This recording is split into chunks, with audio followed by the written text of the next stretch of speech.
Hello les copains, j'espère que vous allez bien, bienvenue dans ce nouvel épisode dans lequel on va tester un petit truc que j'avais mis de côté, que j'avais pas pris le temps de tester jusque-là. Tout ce qui est Posca Pastel. Je me présente, je manque à tous mes devoirs. Donc je suis Ben Toubab, je suis auteur-illustrateur. Je travaille principalement sur du conte illustré, sur du livre illustré, enfin, à peu près tout ce qui porte à illustration, après du jeu de société, tout ça. Et j'ai une campagne de financement en ce moment. Un livre illustré, un recueil de 5 nouvelles qui est en ce moment en financement participatif. Si jamais vous voulez y participer, n'hésitez pas, ça me ferait grand plaisir. On a dépassé, à l'heure où je tourne cette vidéo, on a dépassé les 60%. Donc on est sur la bonne voie, on va dire. Et voilà, il reste un peu moins de 2 semaines. Donc voilà, on va espérer que ça le fasse. Et n'hésitez pas, si vous voulez, aller jeter un œil. Et si vous voulez soutenir, ça me ferait grand plaisir. Voilà, je vous mettrai tout ça en lien. Sinon, c'est, vous tapez Petites histoires d'un petit monde. Ulule, avec à côté Ulule directement sur Ulule ou sur Google, vous allez tomber dessus directement. Voilà. Voilà pour la petite présentation. Les copains, qu'est-ce qu'on va tester aujourd'hui? Donc on va tester les Posca Pastel. Qu'est-ce que c'est les Posca Pastel? Ce sont des crayons de cire. Crayons de cire un petit peu huileuse. Je pensais que c'était de l'aquarellable pendant un temps. Et en fait, non, pas du tout. Il y en a un que j'ai déjà plus ou moins testé et que j'avais mis de côté. Et je me suis rendu compte que j'avais pas fait de vidéo dessus. Et comme j'ai quand même ça à faire, voilà, à vous présenter, je me dis ça peut intéresser certains de voir un petit peu ce que ça donne, ce qu'on peut faire avec. Donc, d'où ce petit test. Et surtout, comme je le disais, comme je suis en campagne de financement et que j'ai pas mal de choses à gérer, je me dis que logiquement, ça devrait faire une vidéo assez courte, j'espère. Donc voilà. On va partir du coup, voilà. Qu'est-ce que nous dit Posca là-dessus? Alors attendez, j'avais pris des petites notes pour pas vous dire de bêtises. Déjà, au niveau du tarif, je vous donne le tarif à l'unité, hein, parce que après les boîtes sont plus intéressantes, mais voilà, comme toujours. Bah, l'unité, on est entre eux, alors ça varie selon les sites, on peut les avoir à 2,45 au plus bas de ce que j'ai vu, et ça peut monter jusque quand même 3 €, 3,30 € en fonction de certains sites. Donc regardez bien, là pour l'instant le moins cher, je l'ai trouvé au Géant des Beaux-Arts. Voilà, donc ça peut être intéressant, si l'outil vous intéresse, d'aller voir directement sur le site du géant. Qu'est-ce que j'ai comme information, les amis? Pastel de cire et huile, facile à tailler, outil créatif idéal pour le travail de précision, comme la mise en couleur, sans déconner. Utilisation, alors attendez, je vais pas tout vous lire. Vous avez tout un truc très bien fait sur le site de Posca qui détaille un petit peu tout l'outil. Donc ça peut être intéressant. Non, après ils disent ouais, juste précis ergonomique. Donc on est plus sur un truc qui va se rapprocher du pastel à l'huile ou du pastel de cire et qui peut du coup potentiellement se diluer avec de l'essence de térébenthine, de l'alcool, hein, tout simplement. Tout ce qui est potentiellement white spirit et tout ça. On va pas faire ça sur ce test-là. Là, on va se contenter de les tester comme ça à sec. Je referai certainement un test avec des choses un peu plus développées justement sur tout ce qui est pastel à l'huile, notamment au niveau de la dilution, pour voir un petit peu ce que ça donne quand on teste à l'essence de térébenthine ou white spirit. Je le faisais il y a très longtemps et ça fait un moment là que je me suis pas remis sur tout ce qui est pastel à l'huile, donc je me dis que ça peut être intéressant de vous montrer ça. Mais on va pas le faire dans cette vidéo parce que sinon ça va faire quelque chose de trop long. Donc on fera un truc spécial dilution. Ah, attendez, ça s'ouvre là. Ça vous fait du coup un genre de bâtonnet de cire. Qui est à peu près la taille d'un crayon, hein. C'est un peu plus petit qu'un crayon. Généralement les crayons ça va un petit peu jusque là, mais voilà, on est sur ce format là à peu près. Vous avez la possibilité au fur et à mesure que vous allez utiliser l'outil de voilà d'enlever le papier au fur et à mesure pour pouvoir avoir toujours une protection pour pas être en contact direct avec le bâtonnet de cire, en sachant qu'après, vu que c'est huileux, logiquement avec la chaleur, ça va un petit peu se ramollir, se donner. Donc à voir dans l'utilisation. Et moi, celui-ci, donc c'est exactement le même, sauf que je me suis amusé à le tailler. Alors, comme ils disent que c'est facile à tailler, je pense que vous pouvez facilement le tailler avec un taille-crayon, sauf que moi, j'ai eu la bonne idée de le tailler avec un taille-crayon mécanique, comme ce que vous avez ici. Et du coup, je l'ai bouché. Donc voilà, ça m'a pris un bon petit quart d'heure de nettoyer et tout ça, parce que vous avez une espèce de comment on appelle ça? Je sais pas si je peux vous le montrer là, tiens, juste pour hop, vous montrer. Alors, je sais pas si on va bien le voir. Non, à l'ombre, là, à mon avis, on va pas le voir. Est-ce que je peux vous le sortir pour vous le montrer? Normalement, oui. Tac. Voilà comment ça se présente en même temps, comme ça, vous pouvez jeter un œil. Vous avez une espèce de cylindre, voilà, avec des lamelles, hein, concrètement, qui va venir en fait user, tailler votre crayon, contrairement au taille-crayon classique qui lui a une lame standard et qui va, voilà, qui va pouvoir, la lame va directement venir couper là. Alors que là, on est plus sur un espèce de principe un peu d'usure de la mine, pour venir la tailler et donner quelque chose d'assez long, d'assez effilé, d'assez long, comparé à un taille-crayon classique qui lui va être un petit peu plus en pointe. Donc voilà. Pour vous montrer, mais du coup tout ce qui est crayon de cire, pastel de cire, c'est peut-être pas l'idéal pour le tailler là-dedans. Voilà.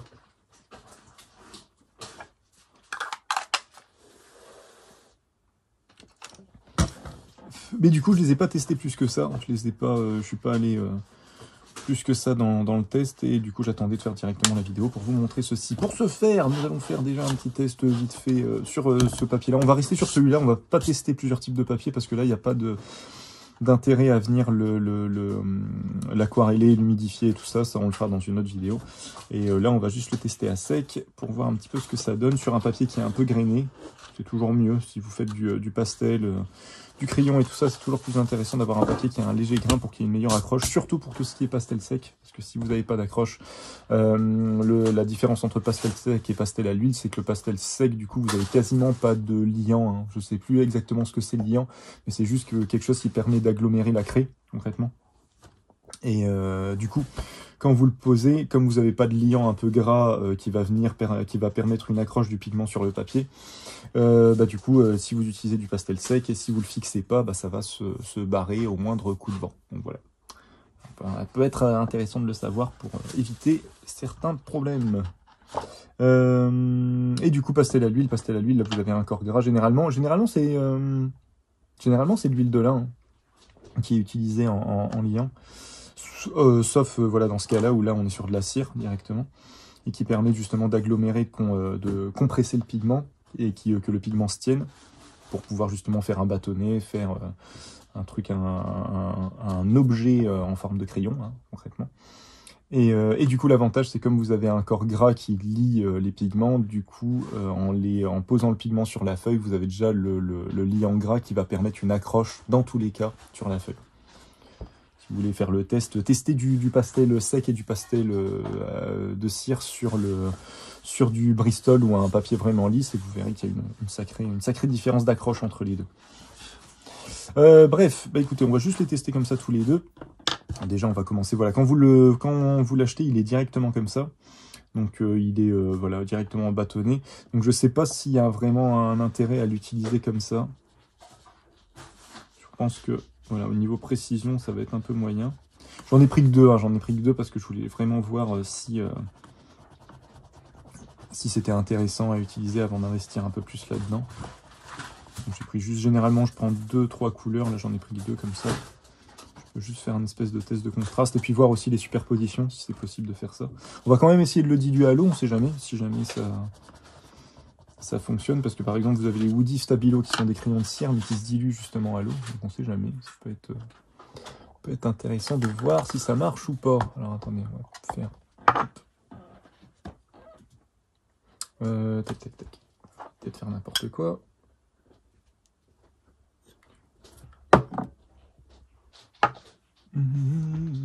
Qu'est-ce que j'ai comme pinceau qui traîne?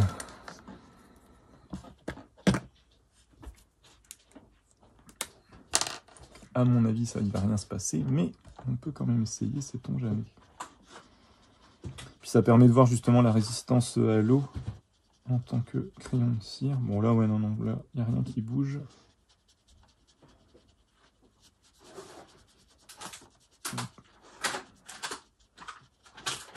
Non, rien du tout, il se passe rien.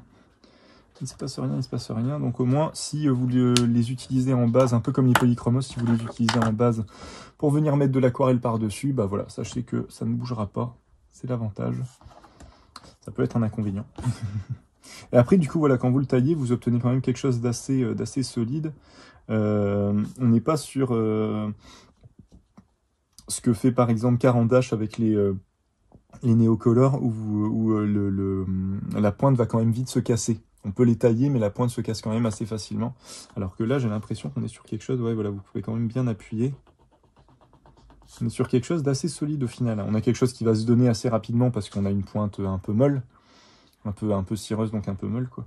Donc on n'est pas non plus sur la rigidité qu'on peut avoir avec des polychromos, par exemple, qui sont un peu plus secs. Là, on sent vraiment le côté gras.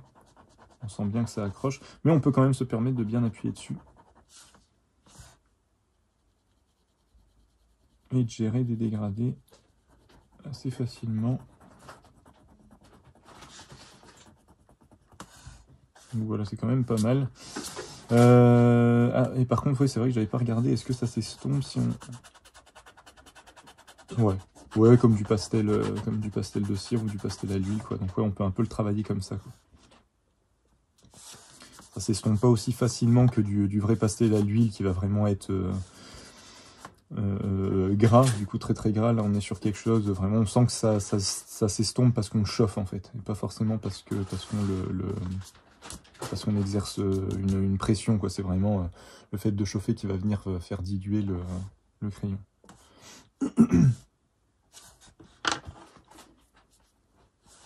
Et du coup, juste au niveau de la superposition, qu'est-ce que ça donne? Donc, tout l'intérêt que vous allez avoir aussi, c'est à travailler avec un papier un peu particulier. Parce qu'on voit bien que tout le grain avec ce genre d'outil, comme on travaille à sec, toute la texture du papier ressort. Donc ça peut être intéressant de bosser avec un papier avec une texture qui vous convient. Vous avez tout ce qui est papier Ingres aussi, qui a un côté un peu verger, donc ligné, qui peut être intéressant à utiliser pour faire ressortir justement la texture. On a quand même une belle superposition, hein. Après, je sais pas si on peut revenir avec le bleu par-dessus.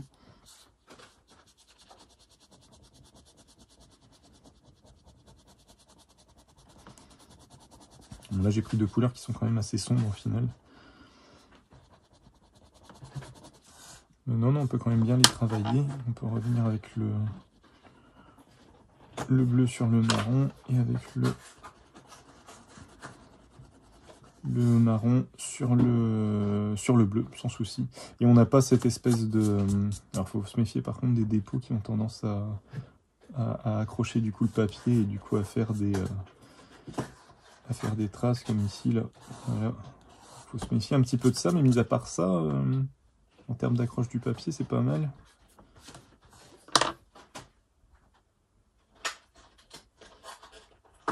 Et je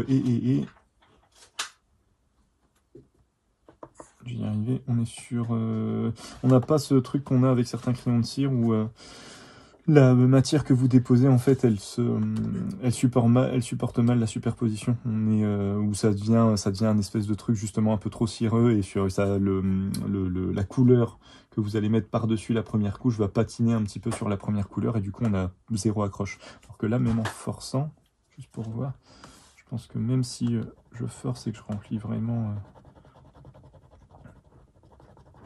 hop, et que je remplis vraiment le papier, je pense qu'on peut quand même superposer par-dessus. Ah ouais, on peut quand même aller par-dessus. Il y a quand même une accroche sur le pigment, donc c'est quand même intéressant de ce point de vue-là. Bah écoutez, voilà, on va tout de suite passer au petit dessin. Hop. Après, j'aurais dû prendre une couleur claire pour voir si on peut superposer et garder l'opacité et la saturation de la couleur par-dessus les couches. Voir si concrètement, si on met un jaune par-dessus un bleu, est-ce que ça va donner quelque chose de vert ou est-ce que le jaune va quand même rester assez jaune, tout simplement. Ça à voir. Donc je pense qu'on doit pouvoir faire des rayos de blanc ou ce genre de choses. J'ai pas pris de blanc, tiens, j'aurais dû prendre du blanc. Je n'ai point pensé. Mais là, vu comment ça a l'air, si je fais l'inverse, vu comment ça a l'air d'être bien opaque, je pense que le blanc, il peut être intéressant du coup.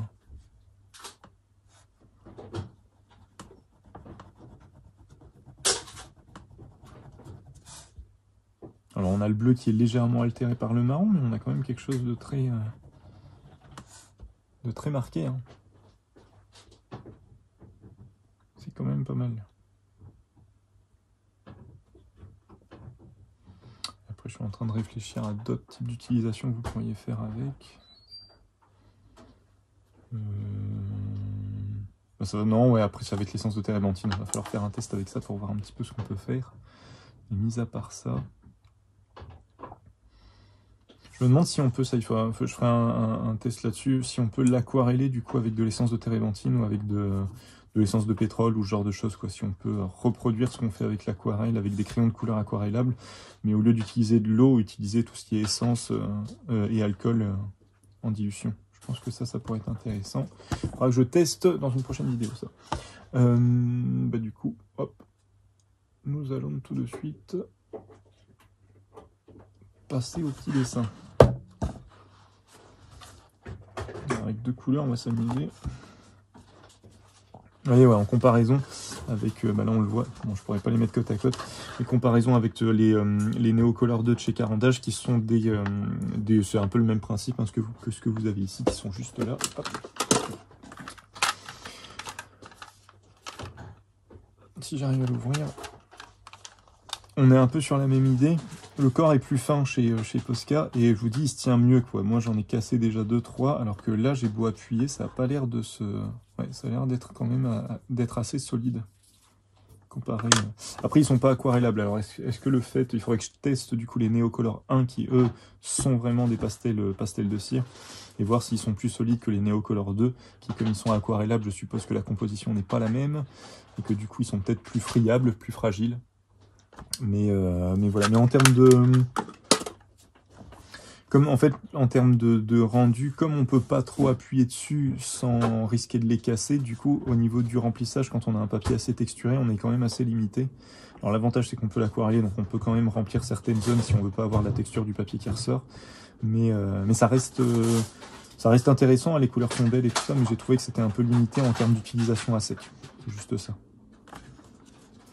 Bref, hop. Continuons. Écoutez, comment on va faire? Je pense que je vais utiliser le bleu en croquis et je vais venir foncer avec le marron. Je pense qu'on va faire ça. Ce sera un petit truc, à mon avis. Il n'y aura pas de... comment dire?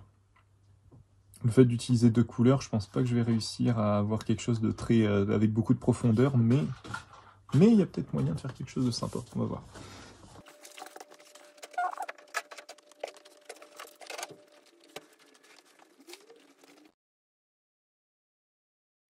Je fais exprès de ne pas le tailler comme l'autre justement parce que je veux voir si on peut quand même s'en sortir comme ça en termes de précision. Donc je pense qu'une fois qu'on a compris de où va sortir le trait, parce qu'avec une pointe un peu arrondie comme ça, il faut réussir à se... Faut comprendre quoi, faut comprendre le truc. Mais une fois qu'on a compris ça, je pense que je pense que ça peut le faire. Je pense que ça peut être utilisé tel quel. Ouais, une fois qu'on a capté un peu d'où le trait vient, ça peut quand même s'utiliser comme ça, même en précision, même sur du petit carnet comme ça. Je vais essayer de faire quelque chose de léger pour l'instant, et je vais peut-être, ce que je vais faire, c'est que je vais peut-être revenir avec le marron pour marquer certaines zones, revenir par-dessus avec le bleu. Je vais essayer de superposer comme ça 2-3 fois pour vraiment voir un peu le comportement, pour voir un peu ce que ça donne. Essayer de voir un peu la limite du truc. Bon, après, c'est pas non plus hyper précis, hein, mais bon, je me dis pour un croquis de base, ça peut être pas mal, quoi. Dans un premier temps. Après, ouais, ce sera plus intéressant d'aller les tailler, je pense, pour avoir quelque chose de plus précis.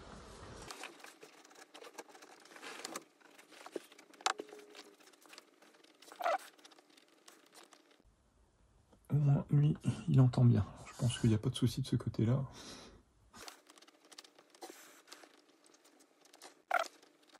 Donc je pense qu'ils sont, ils le disent d'ailleurs, qu'ils sont solubles comme du pastel à l'huile en fait, donc à l'essence de térébenthine, essence de pétrole, white spirit, tout ça. Mais là j'en ai pas sous la main. Mais je ferai un test vraiment là-dessus parce que je me dis ça peut être intéressant de voir si on peut limite obtenir un espèce de rendu aquarelle, mais avec des des pastels de cire du coup. Je me dis ça peut être sympa de voir le comportement sur un papier. Et justement avec de l'essence et pas de l'huile. Parce que dès qu'on utilise un petit peu des corps gras type huile de lin et tout ça, bah en fait on vient faire des espèces de grosses taches d'huile sur le papier, c'est très très moche, donc il faut un papier adapté hein, généralement. Mais là je me dis si avec juste de l'essence qui est censée s'évaporer après, je pense qu'on peut avoir un rendu proche de l'aquarelle, avec par contre un temps de séchage qui va être ultra rapide. Mais à voir, à voir. Il y a peut-être... faut voir. Faut que je trouve de l'essence sans odeur surtout. Parce que pour avoir fait de la peinture à l'huile, tout ce qui est essence de térébenthine et tout ça, ça a tendance à bien affiler des bonnes céphalées, des bons maux de tête si on en utilise un petit peu trop. Donc méfiance. Voilà, voilà. Qu'est-ce qu'on peut faire? Alors attendez, pour le visage, on va faire juste des ombres, je me dis. Pour le visage, on peut faire, hop, rester dans le bleu pour faire quelques ombres. Donner un petit peu plus de profondeur. Bon, l'avantage par contre, c'est que comme on est sur du pastel de cire, on peut vraiment maîtriser l'intensité du trait. On peut vraiment avoir quelque chose de très très léger. Comme on peut y aller un peu plus franco. Donc c'est quand même pas mal au niveau c'est quand même pas mal pour ça, au niveau je vais y arriver, au niveau Ah, j'ai pas le mot. Du comportement, quoi, du pastel de cire. Et après, le format est pas, franchement, est pas déconnant, hein, le fait de l'avoir en bâtonné comme ça en stylo. Moi, j'ai quand même un peu peur de le casser, mais je pense que j'essaierai de toute façon, au fur et à mesure, je vais forcer de plus en plus, et puis on va voir à quel moment ça lâche, si ça lâche. Et pour l'instant, à utiliser comme ça, c'est pas mal. Hein. C'est pas mal. Le fait justement de pas avoir un espèce de gros bâtonnet comme vraiment du pastel à l'huile classique, et puis surtout assez long, ce qu'on perd en précision au bout parce qu'on n'a pas quelque chose de fin, on le récupère avec la tenue du crayon où on a une bonne préhension, quoi, une bonne préhension du truc du crayon. Je vais essayer au moins qu'on distingue un peu les parties du personnage. Alors soit je lui laisse les cheveux blancs, ça peut être intéressant. Et du coup je vais juste faire du remplissage.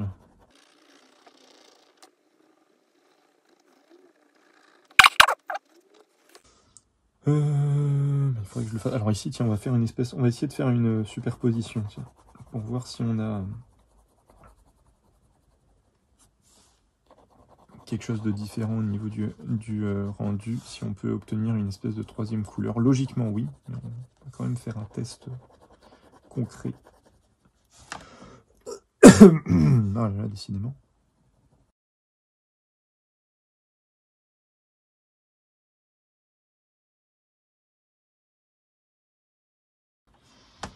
Ah ouais, ça fait un espèce de noir, hein, ça passe. Hein. Ça fait vraiment une espèce de troisième couleur.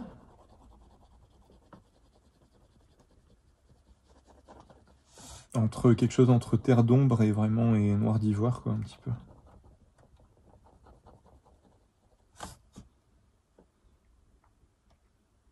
Voilà, bah écoutez, là, et puis si je pense que si je vais pas continuer les dégradés, tout ça, qu'est-ce que je peux faire? Je le ferai à la fin, je ferai un petit fond. Mais je pense que là, je peux essayer de le travailler un peu plus. Tiens, on va essayer de voir, je vais vraiment poser ma main et tout ça pour voir si ça finit par... Parce qu'à mon avis, ça s'estompe un peu. Ah, c'est vrai qu'on peut l'utiliser comme ça aussi, j'avais oublié. J'essaierai d'estomper un peu le fond pour voir si c'est intéressant ou pas de l'utiliser comme ça. Là, l'idée, du coup, c'est surtout de venir redétailler un petit peu le visage. Bon, l'avantage aussi, c'est que comme on est sur du pastel de cire et que la cire est un petit peu plus solide, comme je le disais au début, que le pastel à l'huile, quoi, ben, on peut quand même forcer. Et on n'a pas une pointe qui s'aplatit tout de suite, en tout cas. Elle s'aplatit un peu, hein. On va pas se mentir, elle s'aplatit un peu, mais elle a quand même une bonne résistance. Du coup, on peut quand même rester sur du travail de précision assez longtemps avant de rechercher de nouveau une pointe fine sur le crayon. Je voulais vraiment faire une première vidéo vraiment en l'utilisant comme ça, vraiment à sec pour voir ce que ça donne. Mais oui, en effet, je pense que, comme tu dis, ce sera beaucoup plus intéressant en essayant de travailler en superposant des couches à l'essence de térébenthine. J'ai jamais trop bossé comme ça, enfin je bossais surtout à la peinture à l'huile directement. Donc là, je me demande vraiment ce que ça va donner avec du crayon... du pastel de cire, quoi.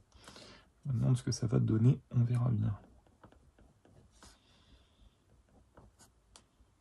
Bon, là, je pose bien quand même ma main et j'ai pas l'impression que ça...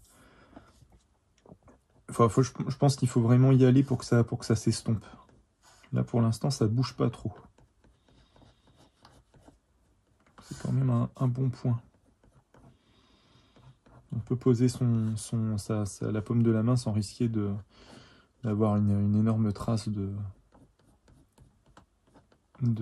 pigment, de couleur sur la main, quoi. Je lui fais vraiment des oreilles... il capte tout avec ça. Et puis j'ai même pas précisé au début, mais ouais, Posca, ils sont quand même plus connus pour tout ce qui est marqueur peinture. Les classiques, hein. Et ouais, depuis, ça doit faire quoi? Ça doit faire 2 ans, 2-3 ans qu'ils ont sorti une gamme crayon de couleur, si je dis pas de bêtises, un peu cireux justement, et une gamme pastel. Et là, en effet, le pastel, avec le fait qu'on puisse le tailler comme ça, et qu'on puisse quand même obtenir une pointe assez fine, c'est quand même assez intéressant. C'est quand même du bon boulot. Après, moi, je reste amoureux des polychromos, hein. Ça ne va pas les détrôner.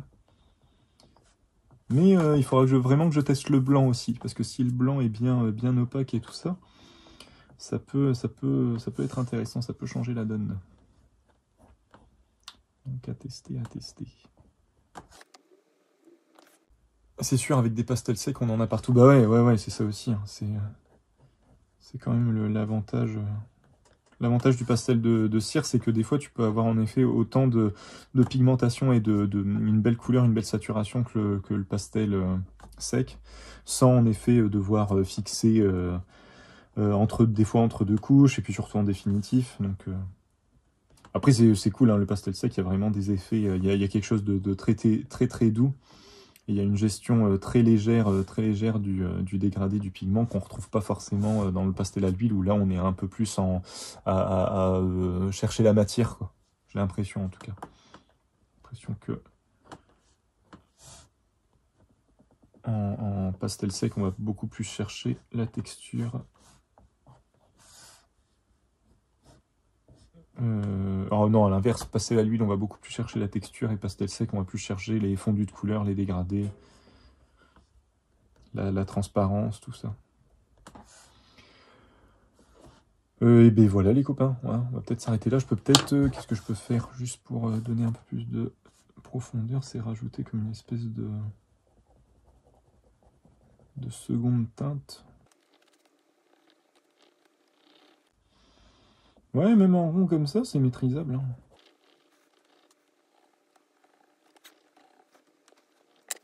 Parce que même si là je m'amuse à faire une espèce de, pareil, une teinte un peu plus foncée juste ici pour apporter un peu plus de nuances et de profondeur, ouais, ça passe bien comme ça.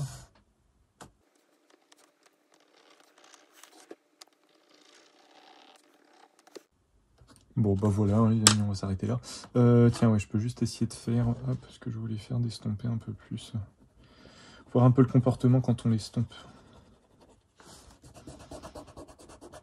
C'est léger, hein. Comme c'est du pastel de cire, faut vraiment y aller pour que ça estompe. Pour que ça estompe, pour que ça se diffuse plutôt.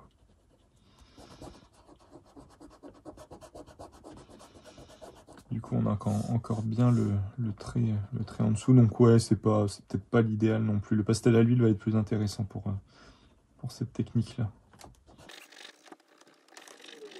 Mais bon, ça apporte un petit truc, hein. Ça apporte une autre texture. Ça permet de potentiellement faire un espèce de remplissage. Après, comme on le fait au doigt, il faut se méfier au niveau des délimitations pour être sûr de ne pas déborder sur une zone qu'on ne voulait pas faire à la base. Enfin bref, voilà quoi.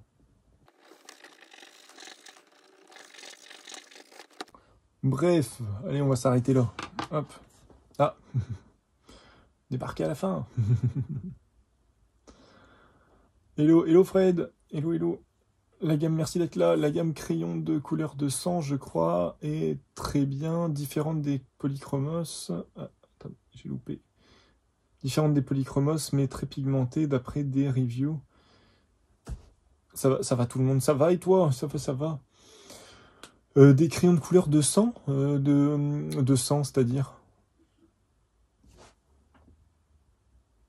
de chez